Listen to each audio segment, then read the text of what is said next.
มหาบุรุษเป็นที่สุดเทินไว้ในดวงจิตพระยารัศดานุประดิษฐ์มหิสาราภักดีพอเสมเบนรานองนักปกครองผู้มองการไกลดุจแสงไฟส่องอันดามันสงบร่มเย็นพวงประชาสุขสันต์เจ้าแห่งการพัฒนาเมืองตรัง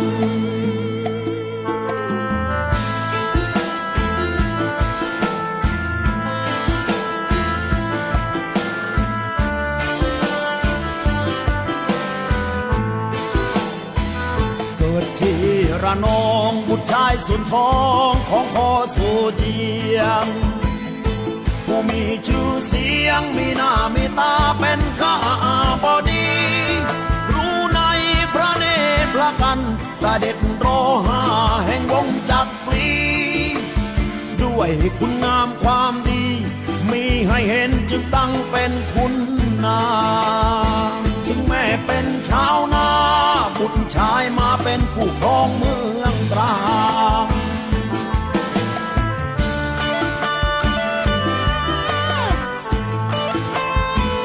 เขียนไทยไม่ได้ท่านก็ให้เน้นการศึกษา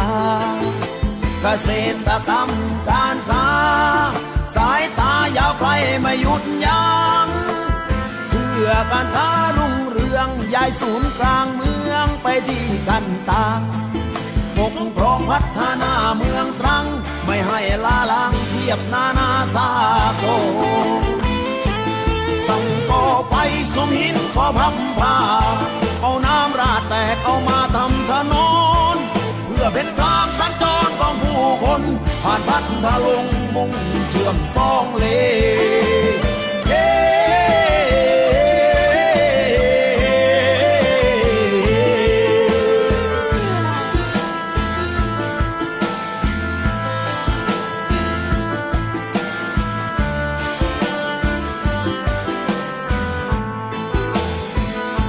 จากมาเลเซียนำหนึ่งพฤกษาชื่อยางพารามาปลูกกันตั้งปลูกอนาคตให้คนเมืองตรังบัดนี้สยามกลายเป็นพืชความหวังจากมือบิดาแห่งยางพาราไทยลูกหลานจะจดจำรำลึกสำนึกบุญคุณอันยิ่งใหญ่ด้วยศรัทธาในมหาบุรุษเป็นที่สุดเถิดไว้ในดวงจิตพระยารัศดานุประดิษฐ์มหิสาราภักดีท่านนี้คือบิดาแห่งยางพาราไทย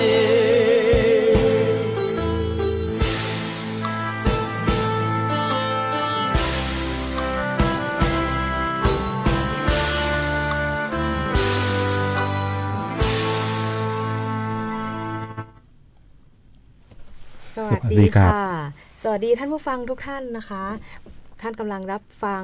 รายการเล่าข่าวชาวสวนยางทางสถานีวิทยุกระจายเสียงแห่งประเทศไทยจังหวัดเชียงใหม่ทางคลื่นวิทยุ FM 93.25 เมกะเฮิรตซ์นะคะหรือสามารถรับฟังรายการสดได้ที่ Facebook สวทเชียงใหม่ PRD นะคะทุกวันอังคารสัปดาห์ที่2และสัปดาห์ที่4เวลา 10-11 โมงนะครับค่ะก็จะเป็นกับรายการที่นำข่าวสารสาระความรู้เกี่ยวกับยางพารานะคะมาฝากพ่อแม่พี่น้องเกษตรกรชาวสวนยางสถาบันเกษตรกรและผู้ประกอบกิจการยางนะคะครับและพบกับบทเพลงเพื่อชีวิตเพราะให้กับท่านผู้ฟังทางบ้านนะครับวันนี้นะครับอยู่กับผมนายกิตติชัยเพชรอินทรักษ์นะครับหัวหน้าแผนกพัฒนาและฝึกอบรมนักวิชาการเกษตรการยางประเทศไทยจังหวัดเชียงใหม่นะครับค่ะและน้องเนมนะคะนางสาวสุภัตราใจจันทรานักวิชาการเกษตร6การยางแห่งประเทศไทยจังหวัดเชียงใหม่ค่ะนะครับพี่น้องชาวสวนยางหรือผู้ฟังที่สนใจที่จะปลูกสร้างสวนยางพาราหรือสอบถามข้อมูลเกี่ยวกับยางพาราสามารถติดต่อสอบถามข้อมูลเกี่ยวกับยางพาราได้ที่การยางแห่งประเทศไทยจังหวัดเชียงใหม่นะคะเบอร์โทรศัพท์0531227755ค่ะนะครับหรือทาง Facebook การยางแห่งประเทศไทยจังหวัดเชียงใหม่และสามารถเข้ามาขอเพลงได้ที่โทรเข้ามาขอเพลงนะครับได้ที่ 276-793นะครับก็ หรือว่าทาง Facebook ก็ได้เนาะ ค่ะ นะครับ นะคะก็วันนี้นะคะเราก็จะมาเรื่องแรกที่เราจะมาพูดคุยเลยก็คือเรื่องของราคายางพารานะคะ ราคายางพาราเป็นราคาประกาศราคากลางเปิดตลาดนะคะของวันที่12พฤษภาคมพุทธศักราช2569นะคะเวลา 9 โมง 30 นาทีนี้นะคะก็เป็นยางแผ่นรมควันชั้น 3 ไม่อัดก้อนราคากลางนะคะกิโลกรัมละ89 บาท 50 สตางค์ค่ะราคายางแผ่นดิบคุณภาพดีนะคะความชื้นไม่เกิน 3% นะคะราคากลาง86 บาท 50 สตางค์ค่ะน้ำยางสดนะคะอยู่ที่กิโลกรัมละ86 บาท 30 สตางค์ส่วนยางก้อนถ้วยนะคะ DRC 100% นะคะกิโลกรัมละ70 บาท 50 สตางค์ค่ะและยางก้อนถ้วย DRC 70% นะคะอยู่ที่กิโลกรัมละ49 บาท 35 สตางค์ค่ะครับอันนี้เป็นราคาประกาศของวันนี้นะ9โมงเนาะ9โมงครึ่งนี้ค่ะครับนะครับในส่วนของราคาเขาเรียกประกาศผลประมูลยางก้อนถ้วยนะครับสำนักงานตลาดกลางยางพาราจังหวัดเชียงรายนะครับอันนี้เป็นของปกติจะเป็นของเมื่อวานนะครับวันจันทร์ที่11พฤษภาคมนะครับ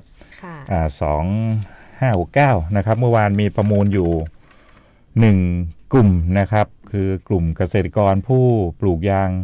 พาราบ้านสะพานยาวนะครับเป็นของการยางพิไทยสาขาสุโขทัยนะครับชนิดยางเป็นพักค้างคืนราคาประมูลได้อยู่ที่44 บาท 45 สตางค์นะครับปริมาณ75 ตันนะครับเป็นของเมื่อวานมีกลุ่มเดียว44 บาท 45 สตางค์นะครับแล้วก็รวมทั้งหมดของตลาดกลางยางเป็นพาราจังหวัดเชียงรายเมื่อวานนะครับเป็นยางก้อนถ้วย 100% ก็ราคา70 บาท 56 สตางค์นะครับปริมาณ47 ตัน 250 กิโลนะครับส่วนราคาส่วนการเป็นประกาศผลประมูลยางก้อนถ้วยของวันที่8พฤษภาคมนะคะพศ2569ก็มีทั้งหมดอยู่8กลุ่มนะคะที่มีการซื้อขายกันนะคะก็กลุ่มแรกนะคะก็จะเป็นกลุ่มเกษตรกรทำสวนยางกุนควร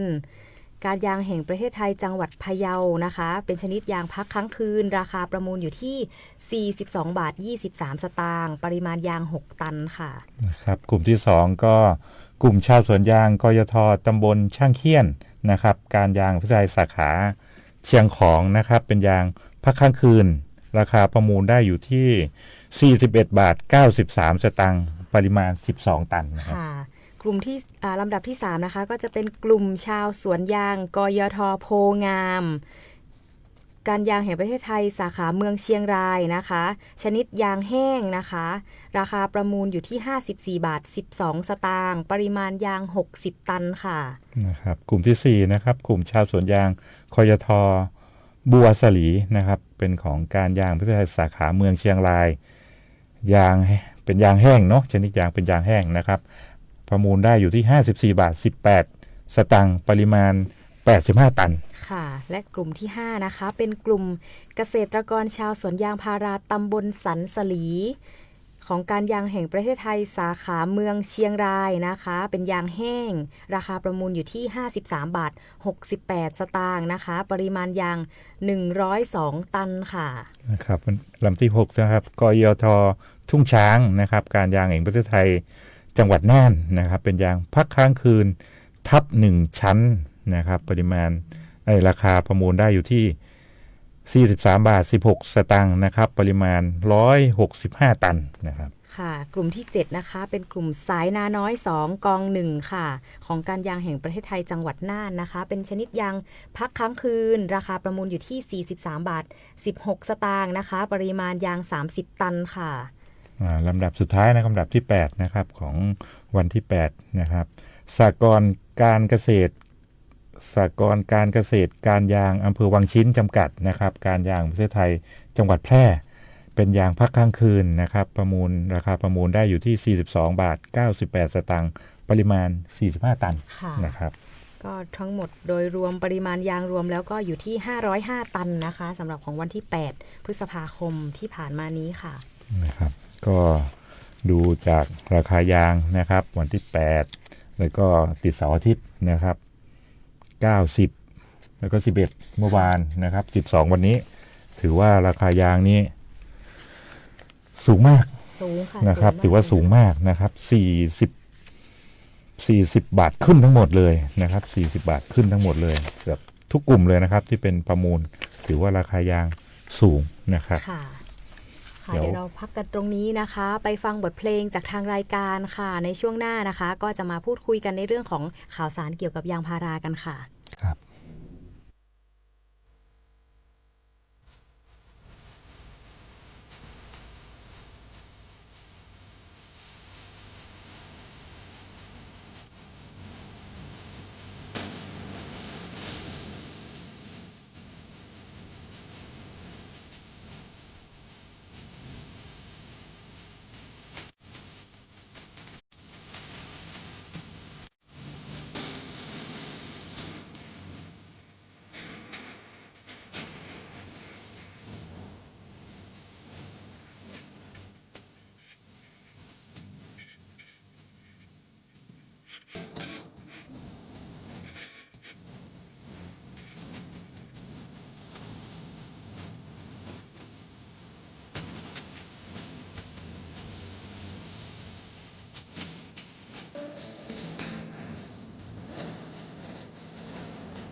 ค่ะก็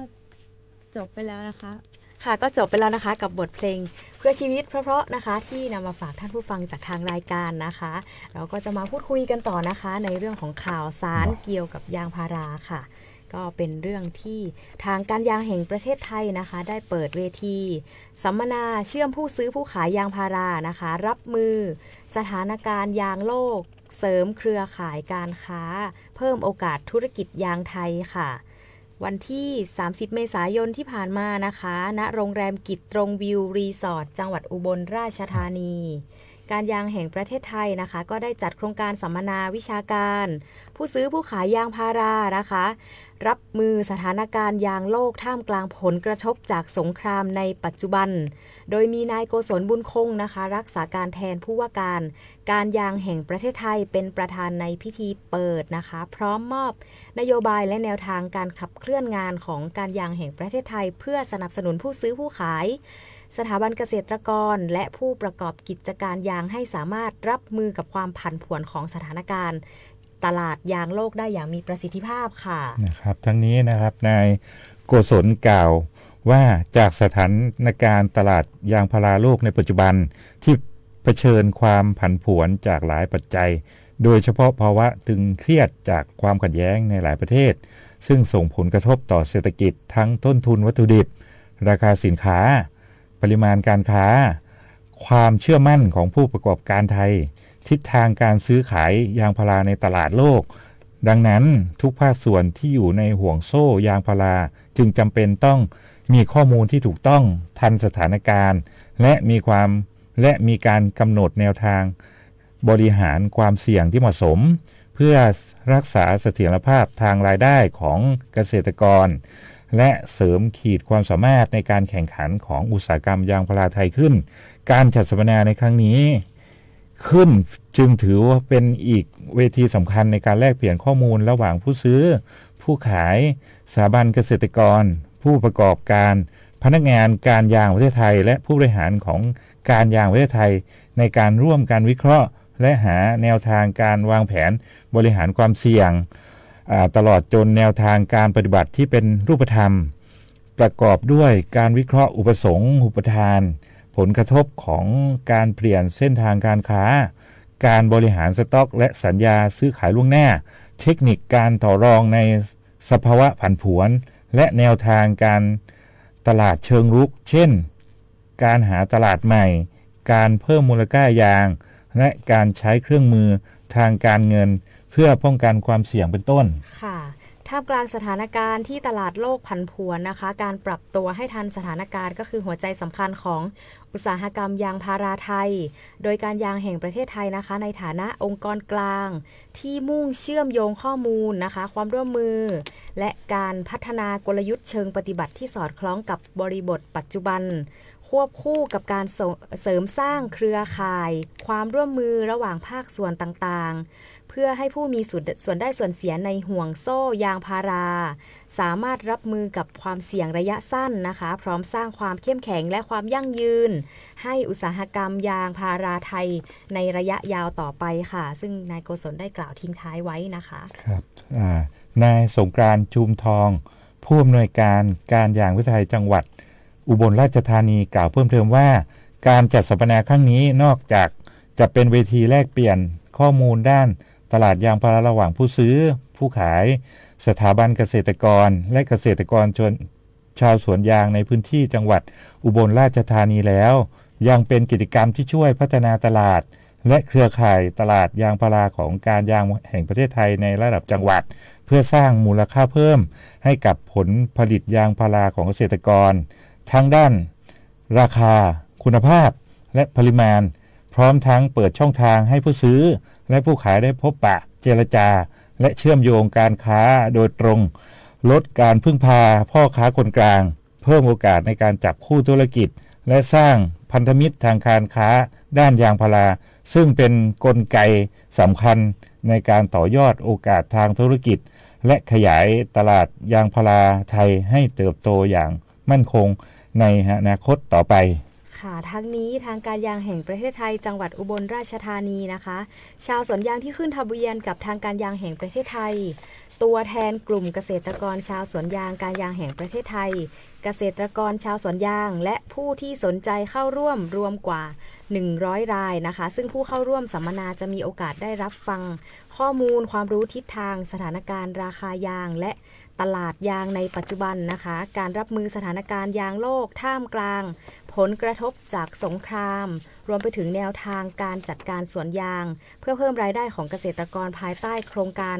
คาร์บอนเครดิตและโครงการส่งเสริมการจัดการสวนยางอารยะเกษตรนะคะนี่ก็เป็นเรื่องดีๆนะคะ ซึ่งเป็นการเสริมสร้างเครือข่ายการค้านะคะเพื่อเพิ่มธุรกิจให้กับยางไทยค่ะครับก็ถือว่าเป็นการยางปฏิบัติในเชิงรุกนะครับถึงแม้ว่าราคายางปัจจุบันจะค่อนข้างสูงอยู่นะครับแต่ว่าเตรียมการในเชิงรุกไว้นะครับเดี๋ยวพบกับบทงานเพลงสักหนึ่งจากทางรายการสักหนึ่งบทงานเพลงนะครับค่ะช่วงหน้ากลับมาพูดคุยกันต่อนะคะในเรื่องของข่าวสารยางพาราค่ะครับ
ค่ะก็จบไปแล้วนะคะกับบทเพลงเพราะๆที่นำมาฝากท่านผู้ฟังจากทางรายการค่ะค่ะเรามาพูดคุยกันต่อนะคะในเรื่องของข่าวสารยางพาราค่ะกับข่าวรักษาการผู้ว่าการยางแห่งประเทศไทยนะคะลงพื้นที่จังหวัดอุบลราชธานีนะคะเยี่ยมผู้ประกอบการยางมอบน้ำหมักชีวภาพฟื้นฟูสวนยางแก่เกษตรกรในพื้นที่ชายแดน150รายค่ะเมื่อวันที่ 29 เมษายน 2569 นะคะ ณ พื้นที่จังหวัดอุบลราชธานี ทางการยางแห่งประเทศไทยนำโดยนายโกศลบุญคงนะคะ รักษาการแทนผู้ว่าการยางแห่งประเทศไทย พร้อมด้วยนายสงกรานต์จูมทองนะคะ ผู้อำนวยการการยางแห่งประเทศไทย จังหวัดอุบลราชธานี และพนักงานกยทนะคะ ร่วมลงพื้นที่พบปะผู้ประกอบกิจการยางพาราณบริษัทเหลืองสิริการยางจำกัดที่อำเภอเดชอุดมนะคะเพื่อรับฟังสถานการณ์การค้าและการแปรรูปยางพาราในพื้นที่นะคะพร้อมศึกษาดูงานการผลิตยางแท่ง STR 20นะคะซึ่งเป็นวัตถุดิบสำคัญของอุตสาหกรรมยางพาราเพื่อการส่งออกค่ะครับหลังจากนั้นนะครับรักษาการแทนผู้ว่าการยางประเทศไทยยังได้ลงพื้นที่ตรวจเยี่ยมโรงงานของบริษัทเดชอุดมโปรดักต์จำกัดซึ่งเป็นผู้ผลิตปุ๋ยเคมีภายใต้รูปแบบการค้ามิตรอารีนะครับท็อปอารีที่มีกำลังการผลิตประมาณวันละ90ตันโดยผลิตภัณฑ์ดังกล่าวมีจุดเด่นด้านคุณภาพช่วยเสริมความแข็งแรงของต้นยางใบเขียวทนเพิ่มประสิทธิภาพผลผลิตซึ่งเป็นอีกหนึ่งปัจจัยสำคัญในการยกระดับศักยภาพการผลิตของเกษตรกรชาวสวนยางในพื้นที่ค่ะและในช่วงบ่ายวันเดียวกันนั้นนะคะนายโกศลก็ได้เป็นประธานในพิธีมอบน้ำหมักชีวภาพจากปลาหมอคางดำให้แก่เกษตรกรชาวสวนยางจำนวน150รายนะคะณสหกรณ์กองทุนสวนยางน้ำยืนอำเภอน้ำยืนเพื่อเป็นการบรรเทาผลกระทบและช่วยฟื้นฟูสวนยางให้แก่เกษตรกรชาวสวนยางที่ได้รับผลกระทบจากสถานการณ์ความไม่สงบในพื้นที่ชายแดนไทยกัมพูชานะคะโดยได้สนับสนุนปัจจัยการผลิตในครั้งนี้นะคะนอกจากที่จะช่วยเกษตรกรลดต้นทุนการผลิตนะคะลดต้นทุนการดูแลสวนยางแล้วนะคะก็ยังเป็นการสร้างขวัญและกำลังใจให้แก่พี่น้องชาวสวนยางในพื้นที่ชายแดนอีกด้วยค่ะครับก็เกี่ยวกับเรื่องของอะไรนะน้ำหมักชีวภาพนะครับก็ปัจจุบันของการยางก็มีในส่วนของจากน้ำหมักชีวภาพจากหมอข้างดำนะครับเลยที่กระจายอยู่น่าจะทั่วประเทศนะปัจจุบันนะครับเราก็มีจำหน่ายนะคะครับก็ช่วงนี้นะครับอย่างที่ทราบกันนะครับว่าในส่วนของปุ๋ยนะครับซึ่งเป็นปุ๋ยเคมีซึ่งเป็นปุ๋ยหลักๆเลยที่ใช้ก็แพงนะครับถือว่าแพงเลยปัจจุบันเนื่องจากภัยเกี่ยวกับเรื่องของสงครามอะไรด้วยเรื่องการเขาเรียกว่าการนำเข้าผ่านทางเรือต่างๆนะครับก็ถือว่าแพงเลยทีเนี้ยในส่วนของการลดต้นทุนก็จะมีในส่วนของเกี่ยวกับเรื่องของปุ๋ยที่เป็นปุ๋ยหมักเป็นปุ๋ยอินทรีย์อย่างอื่นนะครับที่จะพอเข้ามาช่วยในการลดต้นทุนนะครับน้ำหนักชีวภาพก็เป็นตัวหนึ่งนะครับเดี๋ยวช่วงหน้านะครับจะได้มาพบกับในส่วนของเขาเรียกว่าช่วงนี้เริ่มที่จะเข้าในส่วนของฝนมาบ้างแล้วนะครับเกี่ยวกับการเลือกพื้นที่ปลูกยางนะครับเพราะว่าราคายางก็กำลังสูงนะครับแล้วก็ปัจจุบันอยู่สำนักงานนะครับก็คุยเกี่ยวกับเรื่องปลูกยางเนี้ยตลอดเลยนะครับมีเจ้าของสวนบ้างรายเดิมบ้างรายใหม่บ้างนะครับที่สนใจที่จะปลูกสร้างเป็นสวนยางนะครับตัวเข้ามาถามบ่อยๆเดี๋ยวช่วงหน้าจะดูรายละเอียดเกี่ยวกับการเลือกพื้นที่แล้วกับเรื่องการเลือกพันธุ์ยางด้วยนะครับเดี๋ยวช่วงหน้าพบกันนะครับช่วงนี้พบกับบทงานเพลงจากทางรายการสักหนึ่งงานเพลงนะครับ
ค่ะก็จบไปแล้วนะคะกับบทเพลงเพราะๆนะคะ ครับ